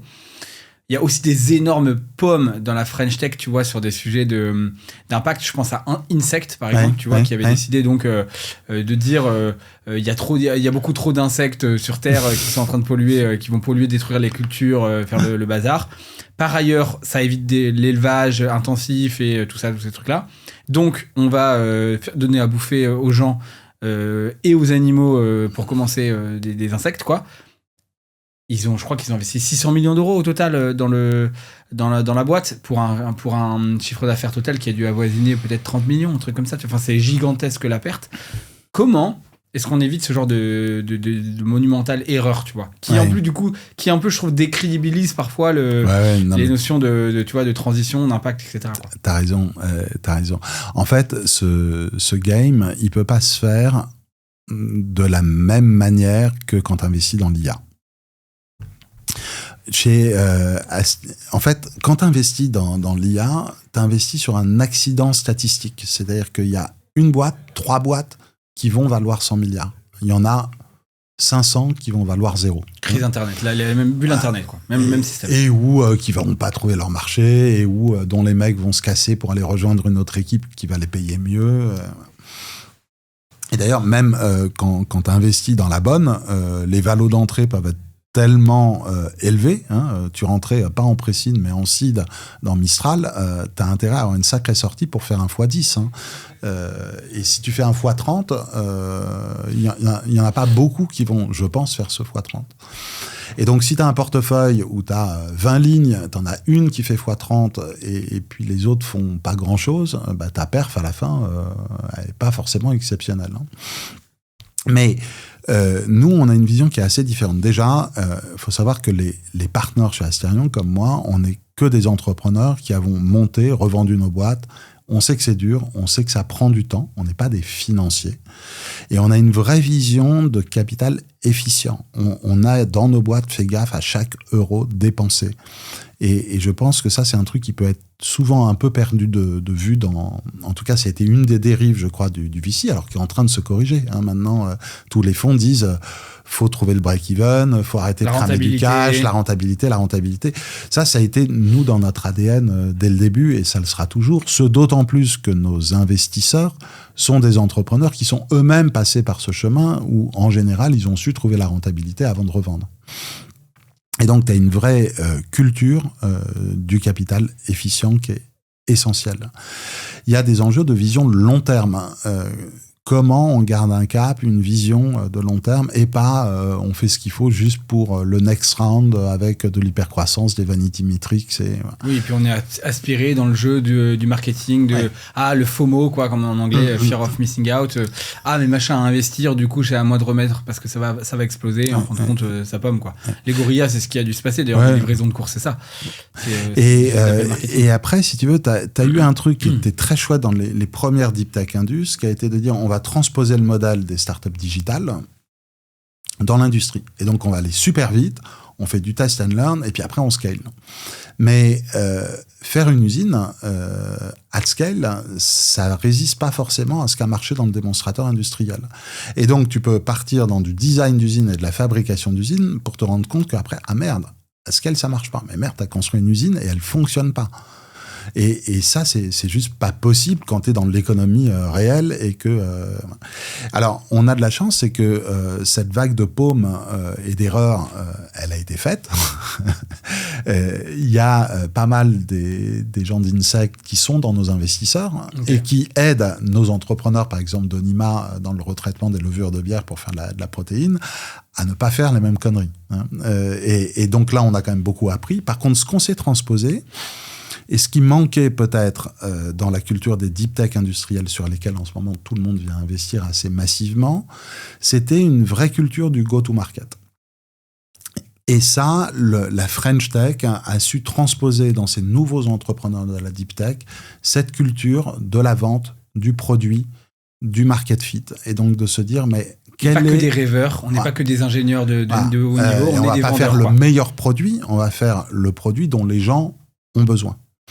Et on va choisir, parce qu'on a des ressources limitées, quels sont les 3-4 clients qui sont les bons clients pour nous, qui vont nous donner une vraie preuve de go-to-market et qui vont nous permettre après d'entraîner les autres clients. Et cette culture produit-client dès le début du cycle d'innovation, ça, c'est devenu vraiment un asset assez fort dans les startups industrielles. Et de ne pas se tromper de marché et je crois dans le domaine qui nous passionne, qui est celui des transitions, de ne pas croire que parce que c'est green, ça va se vendre plus cher. Ça doit être au même prix ou à un prix inférieur et vertueux. Et si tu as ça, le marché est énorme. Mais si ton truc vaut 3 fois plus cher pour simplement que la marque puisse... Les gens n'achètent pas juste pour donner bonne conscience. Et l'impact, les transitions, c'est pas une question morale, c'est une question d'efficience. C'est quand même un métier d'investisseur, mais c'est une vision long terme, de capital patient. Et après, il y a une autre secret sauce qui fait que nos boîtes marchent, mais qui est peut-être moins liée à l'impact, mais à la vision qu'on a du capitalisme et de la manière dont on structure nos investissements, qui est peut-être adapté à l'émergence de ce nouveau monde avec ce modèle de community VC qu'on déploie. Alors, dis-moi, c'est quoi la community VC, comment ça marche? Ouais.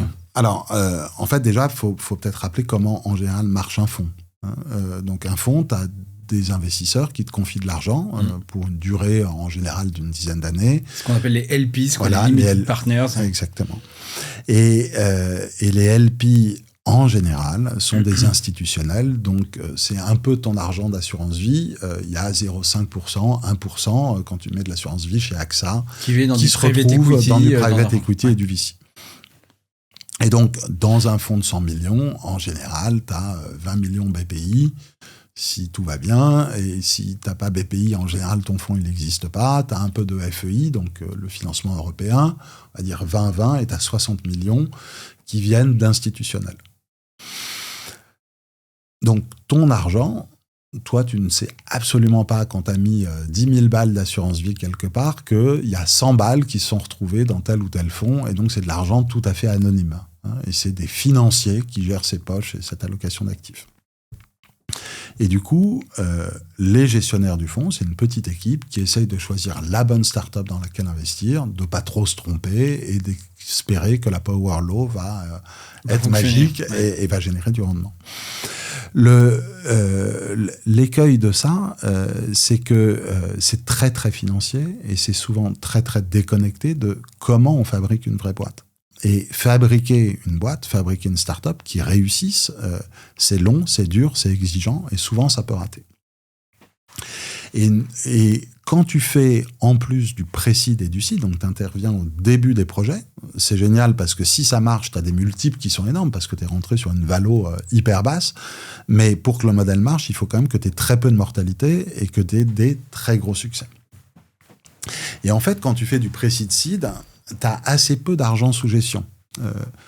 Nous, quand on investit dans une boîte, on est toujours lead investor, donc on est le principal investisseur, on est éventuellement co-lead, des fois on est seul, des fois on est avec un autre fonds, souvent européen qui vient préparer le scale européen. Et on met des tickets entre 500 000 et 2,5 millions. D'accord ? Donc tu mets un ticket d'1 million, on va dire, dans une boîte au tout début pour essayer de la fabriquer. Dans un fonds classique, 1 million investi, c'est 1 million sous gestion, et un fonds classique facture 2% de frais de gestion par an, c'est-à-dire 20 000 balles. Un investissement d'1 million génère 20 000 balles de revenus pour payer tes équipes, et tes équipes, elles servent à gérer le deal flow, faire les meilleurs investissements possibles, et en théorie, à aider la boîte à réussir après. En fait, avec tu enlèves 2% de perf en réalité pour payer le VC. Tu as 2% de frais de gestion. Ouais. Mais en fait, avec 20 000 balles, une fois que tu as payé tes frais de structure et tout, il te reste rien pour avoir des équipes qui aident la start-up à réussir.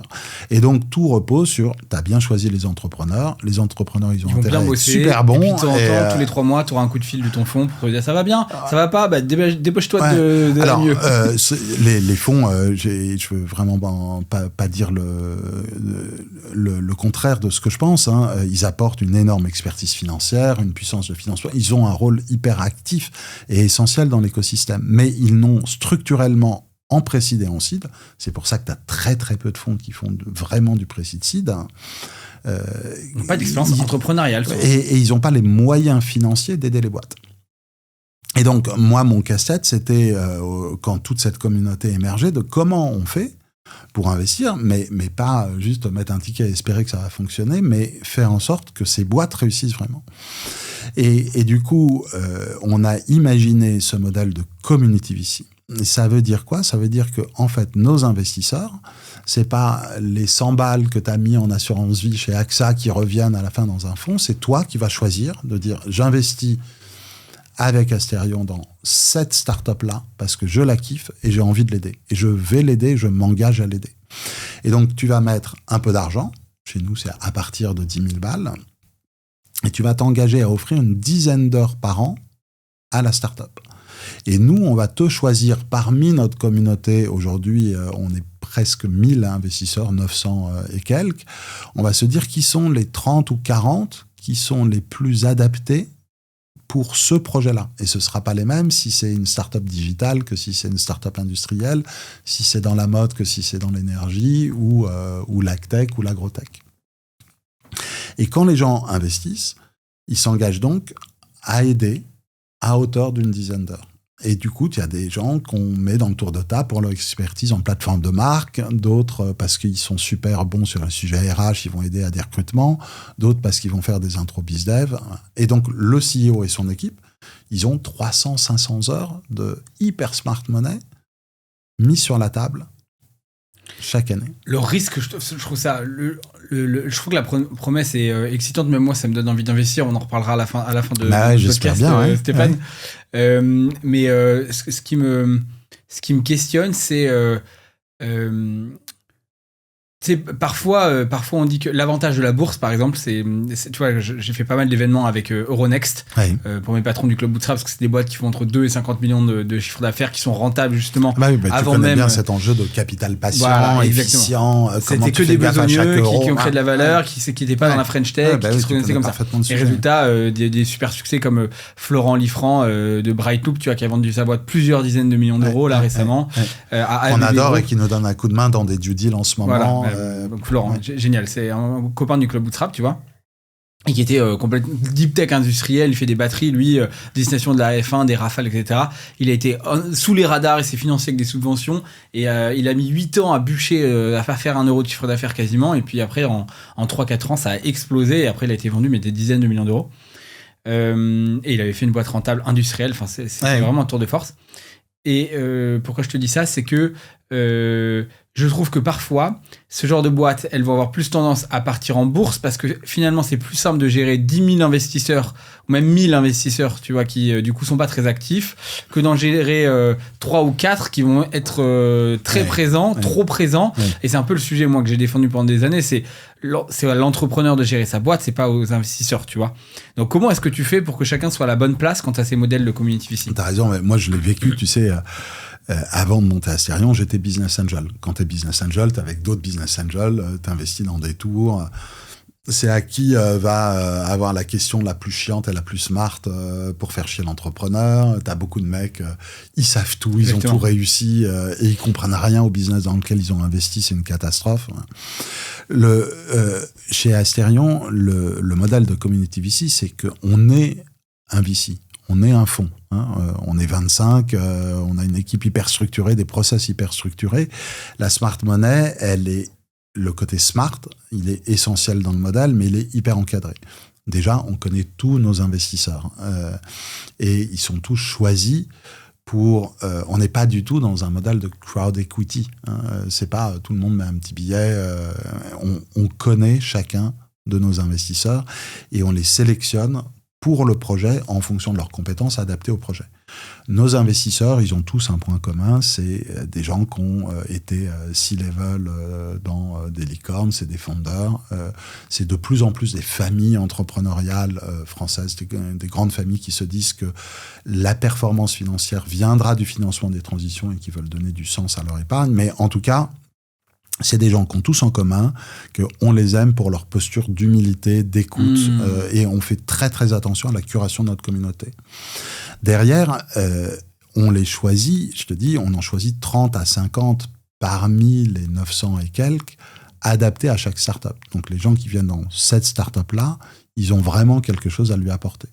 Et puis après, le partner Asterion, tu vois, moi je suis au bord de 3 ou 4 de nos boîtes, je passe une journée par mois à aider la boîte, on a un comité stratégique tous les mois, et justement à leverager et mobiliser ces 30 ou 40 personnes qui ont investi dans telle ou telle boîte par rapport à la problématique du moment.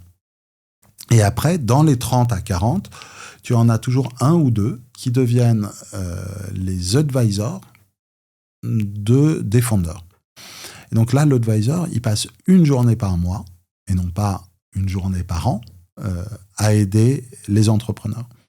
Et donc là, on s'assure toujours qu'il y a un hyper gros match entre le ou la CEO et son advisor, mais éventuellement entre le head of sales et son advisor, le CTO et son advisor. Et les advisors, ils sont hyper engagés, hyper hands-on, et on les incentive à la réussite de la startup, et ils ont des BSA, donc des bons de souscription d'actions, et ils ont le droit à 1,2% du capital de la startup pour 3 ans d'accompagnement. Donc là, c'est un accompagnement, tu vois, très très présent, mais qui est choisi par les entrepreneurs. Et du coup, on crée une valeur assez dingue. Et ce que je t'ai pas précisé, c'est que on investit, nous, surtout sur des first-time entrepreneurs, donc des gens dont c'est la première boîte. Et pourquoi on fait ça ? D'abord parce que ça nous fait kiffer. On a eu la chance de réussir. Il y a cette idée de give back, de double give back. Notre baseline, c'est prendre soin des entrepreneurs qui réparent le monde. Et donc, on adore aider des gens dont c'est la première boîte à réussir parce que nous, on a eu cette chance. Mais c'est aussi une vraie logique business et financière. Ouais, ce que j'allais dire, c'est contre-intuitif. Ouais. La plupart des te disent fais du repeat, de planter. Quoi. Voilà.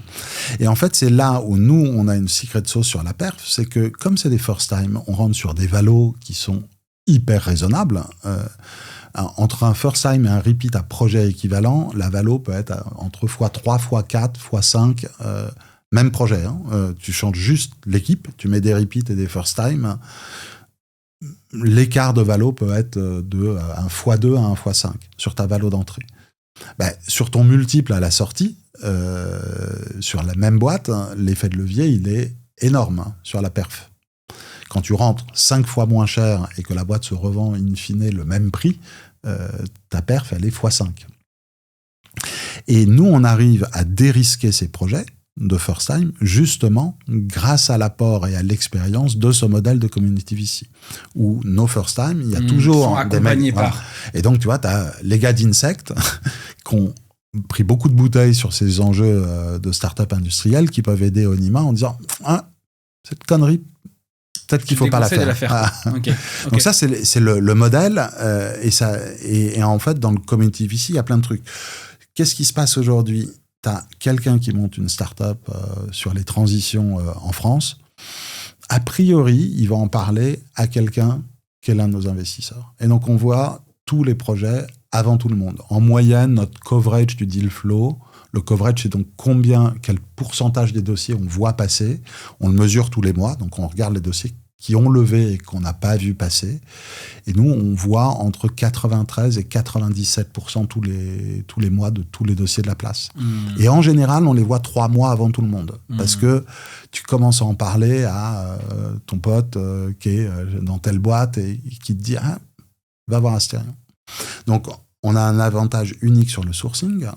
Après, on a un avantage unique sur les due deals. Quand j'ai une start-up Indus, j'ai pas mal de mecs de l'industrie que je peux appeler pour dire qu'est-ce que tu penses de leur ingénieur, de leur brevet, qu'est-ce que tu penses du marché, de la levure, qu'est-ce que tu penses des enjeux de la teinture. Tu vois, pour prendre l'histoire d'Everdye, moi, je voulais des mecs qui connaissent bien l'industrie textile. et je fais tourner le bouche à oreille dans la communauté. Et on m'a présenté Romain Liot, je sais pas si tu vois, qui a monté Adormi, une marque de lingerie aux US, qu'il a revendue à Victoria's Secret plusieurs centaines de millions d'euros, et qui était un passionné de la data et de la décarbonation sur les sujets de lingerie. On m'a présenté Philippe Berland, qui était à l'époque le CEO de La Redoute, mais qui avait été le CEO de Petit Bateau et qui connaissait tous les enjeux textiles. Et ces deux mecs-là, quand ils participent à une due deal et qu'ils me disent « Oui, c'est un vrai sujet, la teinture. C'est un enjeu clé de notre industrie, il faut y aller. » Et qu'en plus, ils peuvent passer un petit coup de fil à un pote chez le gars qui teste lino chez Petit Bateau et qui teste 2 petites fioles de pigments et que le mec lui dit « Oui, c'est solide et ça tient la route. » On sait qu'on fait beaucoup moins de conneries. Donc, on est vachement plus précis dans les due deals. Et du coup, ça nous permet de passer des 200 dossiers qu'on reçoit tous les mois à le deal qu'on va faire. Et après, notre capacité d'accompagnement de la communauté, elle est dingue. Ouais, non, mais c'est sûr, c'est un modèle hyper puissant d'arriver à aligner l'envie d'agir et l'intérêt financier. Quoi. C'est difficile à faire, mais effectivement, c'est une question. Ça rejoint cette question aussi d'humanité dans ta façon de gérer les choses, parce que il y a beaucoup de sites VC qui sont un peu hustle, tu vois, hustle VC, c'est-à-dire les mecs qui sont pas cool, quoi. T'as pas envie de dîner avec eux. Hein. Ouais, j'en connais. Ouais. Ça, chez nous, c'est interdit. Quoi. Bah voilà, c'est ça. Mais c'est vraiment, ça revient à ça aussi. Je trouve que pour avoir monté des communautés, les gens qui ont envie de faire des choses avec toi, c'est parce que aussi ils ont envie de passer du temps avec toi. Pour ça, il faut être sympa. Tu voulais réagir? Non, mais mais juste ce truc, c'est que nous, cette manière de fabriquer, tu vois, des boîtes, on sait que c'est hyper dur et juste, on adore ça, quoi. C'est une passion et de remettre de l'humanité dans le capitalisme, c'est pas juste pour se faire kiffer et dire qu'on est des gens bien, c'est juste parce que ça marche et que ça crée de la valeur. Et c'est ce qui fait aussi que les gens aiment investir avec nous, c'est que c'est pas juste pour dire je fais de l'impact, c'est que en fait, c'est une formule qui est hyper efficace, de remettre une finance humaine au service des transitions fondamentales. En fait, tu as beaucoup moins de risques à tous les niveaux. Tu n'as pas de risque marché, beaucoup moins de risques d'exécution grâce à ce modèle de community VC. Et donc, à la fin, tu vois, on a investi dans 30 boîtes. On a une qui est en difficulté. On a pas mal qui sont passés par des difficultés et qu'on a retournées. En ce moment, on a une qui est dans le dur. Mais toutes les autres, elles fonctionnent bien ou hyper bien, quoi. Est-ce que ça t'est déjà arrivé, ou ça vous est déjà arrivé quand même, de renoncer à de la performance pour de la vertu? Non. C'est-à-dire qu'à aucun moment vous avez décidé de faire un deal parce que vous trouviez que la mission était formidable, magnifique, etc. Mais vous vous disiez on va pas faire d'argent. Non, ça on sait pas faire. On sait pas faire, c'est pas ce que les gens cherchent avec nous. On aime l'entrepreneuriat, on aime la création de valeur. Et en plus, je vais te dire, pour financer les transitions, c'est pas nous, on parle là on investit, tu vois, cette année, on va investir 25 millions d'euros. Bon, c'est bien, mais c'est pas des centaines de millions qu'il faut, c'est même pas des milliards, c'est des milliers de milliards d'euros pour financer un monde durable, souhaitable. Pour avoir ce flux d'investissement, si tu génères pas de perf, si tu génères pas de rendement, tu ne l'auras pas. Et tu t'adresses à la poche philanthropie des gens. Je peux mettre 1, 2, 3% de mon capital. Voilà. Et c'est important de le faire. Parce que dans l'impact social, tu as réellement des choses qui ne peuvent pas trouver de rentabilité. Et c'est hyper important de continuer à faire ça. On est très attaché à la philanthropie. On fait ça, mais ça, c'est notre vie perso. Mais nous, on cherche des business où tu as un alignement parfait entre les métriques d'impact et la perf financière. Et à l'inverse, est-ce que ça vous est déjà arrivé de renoncer à un impact, tu vois, noble, en tout cas, à un problème de société, à une boîte qui a s'attaqué à un problème de société, mais d'une façon qui était peut-être un peu, tu vas pas me dire le contraire, mais en tout cas avoir des dilemmes sur, là, je sens que ça va faire du blé, ce truc, j'en suis sûr. Est-ce que ça va faire vraiment de l'impact? Est-ce que ça va vraiment changer le monde? Pas sûr, tu vois. Ouais, ça, on l'a. Alors, on peut l'avoir sur deux sujets. Le premier, c'est qui sont les entrepreneurs. Okay. Et si c'est pas des femmes ou des mecs qu'on juge dans une posture humaniste, alignée, on n'y va pas. Le sauveur de l'humanité. Alors ça peut être... J'appelle ça l'effet Manuel Valls aussi. Tu peux être de gauche et être un con. Ça, je te laisse tes propos. Mais... Il va me faire un procès, il fait des procès, beaucoup de gens, merde. Mais on aime, on va passer des années avec ces entrepreneurs. Et comme on est un fonds hands-on, tu vois, on est toujours avec eux. Donc, on a besoin de les kiffer, on a besoin de les aimer. Et donc, si on les sent pas dans leur alignement, dans leur posture, quelles que soient les raisons, hein, ça peut être le faux sauveur de l'humanité ou le mec un peu impact bullshit qui vient nous voir parce que c'est l'impact, mais en fait, son moteur premier, c'est la thune. Non, on va pas y aller. On veut cet alignement parfait. Comment tu détectes ça quand même Comment tu arrives à le savoir, tu vois ? Écoute, on a un process de due deal RH assez exigeant dans le process. Et on a plein de petits points saillants de caractère. Et dans tout le process d'entretien, on a un process de notes tiens, on a observé tel trait de comportement, la manière dont il parle à son associé, dont il le valorise, dont il lui laisse la parole ou pas, la manière dont il ou elle s'adresse aux plus juniors dans notre équipe. Est-ce que tu as une posture un peu hautaine ? Est-ce que... Voilà, c'est ce genre de trucs. Et puis après, c'est un peu du fit, c'est de l'expérience. Et puis c'est pas 100% objectif. Hein. On a quand même un process de ref check sur nos fondeurs. On est fond lead, on fait des due deals extrêmement approfondis, donc on se renseigne quand même sur les gens chez qui on a investi. Et quand tu as laissé des casseroles derrière toi, finalement, d'ailleurs, c'est ce qu'on dit. Ça remonte. C'est un post qu'avait fait le fondateur de Talent.io qui disait en fait, vous devriez sélectionner les VC à leur participation qui ont échoué. C'est-à-dire, il faut regarder ce qui s'est passé quand ça s'est mal passé. Est-ce que l'entrepreneur il a été malmené, harcelé ? Ça arrive, hein. Moi j'en ai recoupé un paquet quand je publiais sur les mauvais comportements des investisseurs et justement continuez la voie du bootstrap autant que vous pouvez, et quand vous ne le faites pas, sélectionnez avec attention votre investisseur. Parce que effectivement, si les gens sélectionnent le VC juste au track record, tu peux avoir aussi des mecs qui te traitent extrêmement mal quand ça va pas, quoi, qui en ont rien à foutre. Ouais. Donc nous, tu vois, réciproquement, quoi. Ouais, les entrepreneurs qui nous choisissent, on a la chance d'avoir un super win ratio. Hein. Quand tu fais une due deal, tu veux gagner le deal. En général, on gagne. Dans les entrepreneurs qui nous choisissent, ils appellent des entrepreneurs chez qui on a investi pour savoir comment ça se passe. Et on leur dit toujours, mais n'hésitez pas à appeler aussi ceux qui sont sortis de leur boîte. Parce que tu as souvent des conflits dans des boîtes, des associés qui sortent. Et on met un point d'honneur à traiter bien les gens qui sortent. Et ça, tu vois, c'est aussi hyper important, quoi. Et donc, on essaye de bien se comporter. En tout cas, on fait au mieux. Et puis, on investit dans des entrepreneurs qui se comportent bien. Donc, il y a des projets qu'on écarte parce qu'on ne sent pas les entrepreneurs chez qui on va investir. Et puis, il y en a d'autres où l'impact peut être éventuellement compliqué. Et donc là, on a beaucoup de débats dans l'équipe. Éventuellement, on va prendre des avis externes. Et puis, on a un cadre qui est celui de l'entreprise à mission.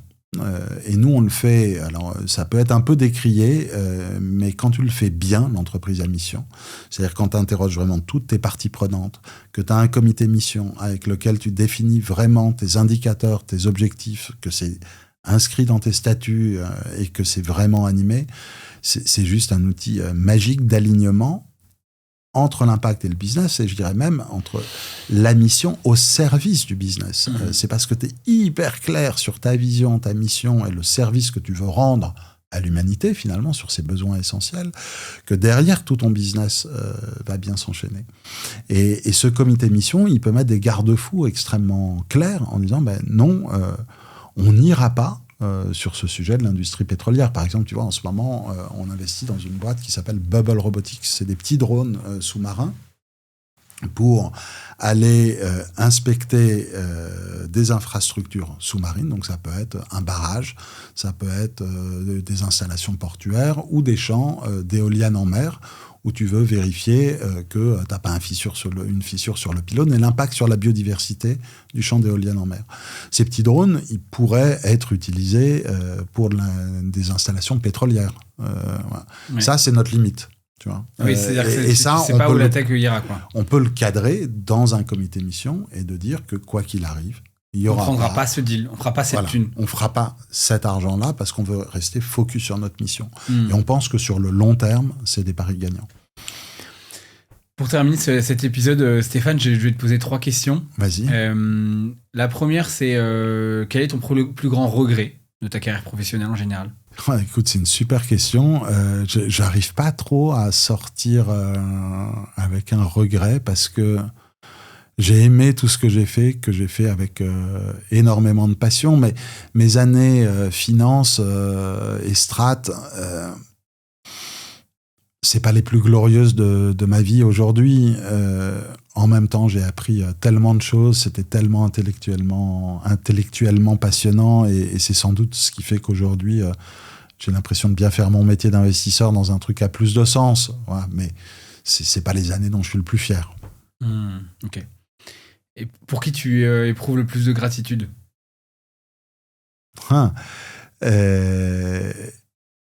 Pour mes enfants. J'apprends avec eux tous les jours.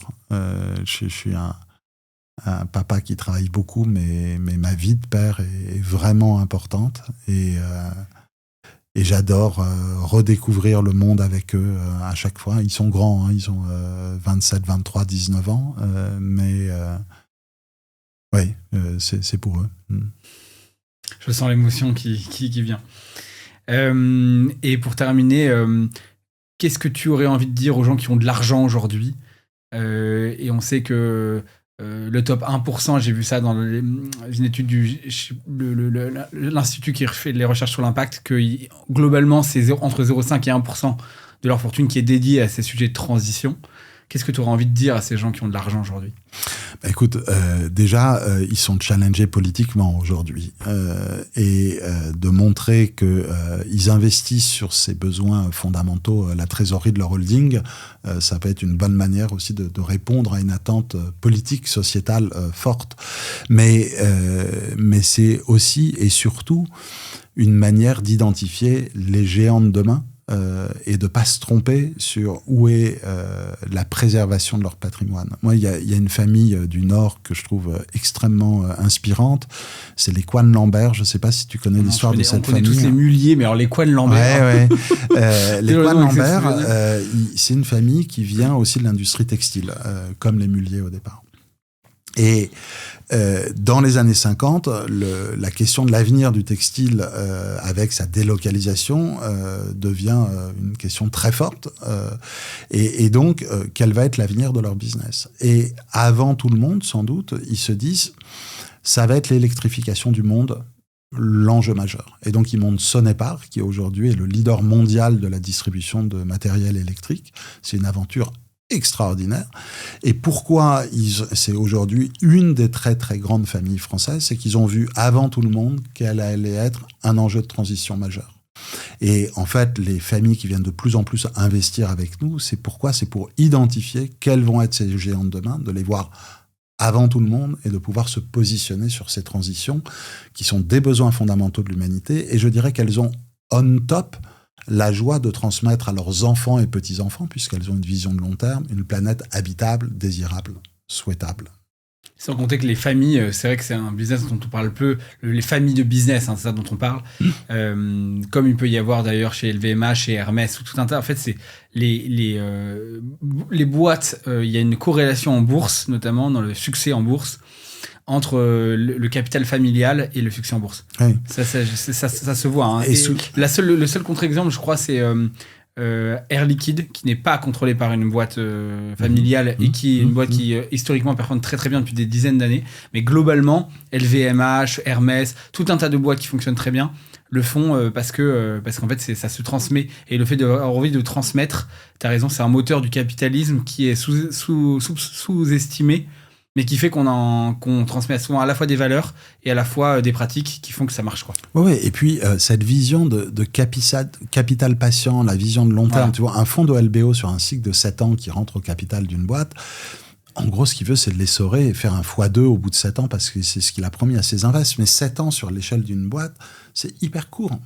Et du coup, moi, ce que j'adore avec les familles qui viennent entreprendre et investir avec nous, tu m'as posé la question sur le top 0,5 ou 1%, c'est quand même souvent des familles, c'est qu'elles arrivent avec cette vision de... Elles peuvent être très heureux que tu leur rendes leur cash rapidement s'il y a une belle exit, mais c'est pas ça leur problématique. Leur problématique, c'est c'est quoi la vision de long terme, c'est quoi l'efficience de chaque euro dépensé et comment tu identifies des business qui seront les géants de demain. Voilà, c'est ça qu'on kiffe faire, donc il y a un assez bon alignement et on les aime bien. Chez Ouais. Astérion. Ouais. Merci Stéphane pour cet échange sincère, profond. On a commencé par la mort, on finit par la famille. C'était un podcast de droite en fait. Ouais, Voilà. c'est ça. Super. Mais merci pour ce moment. Eh ben, merci à toi, c'était très sympa. À bientôt.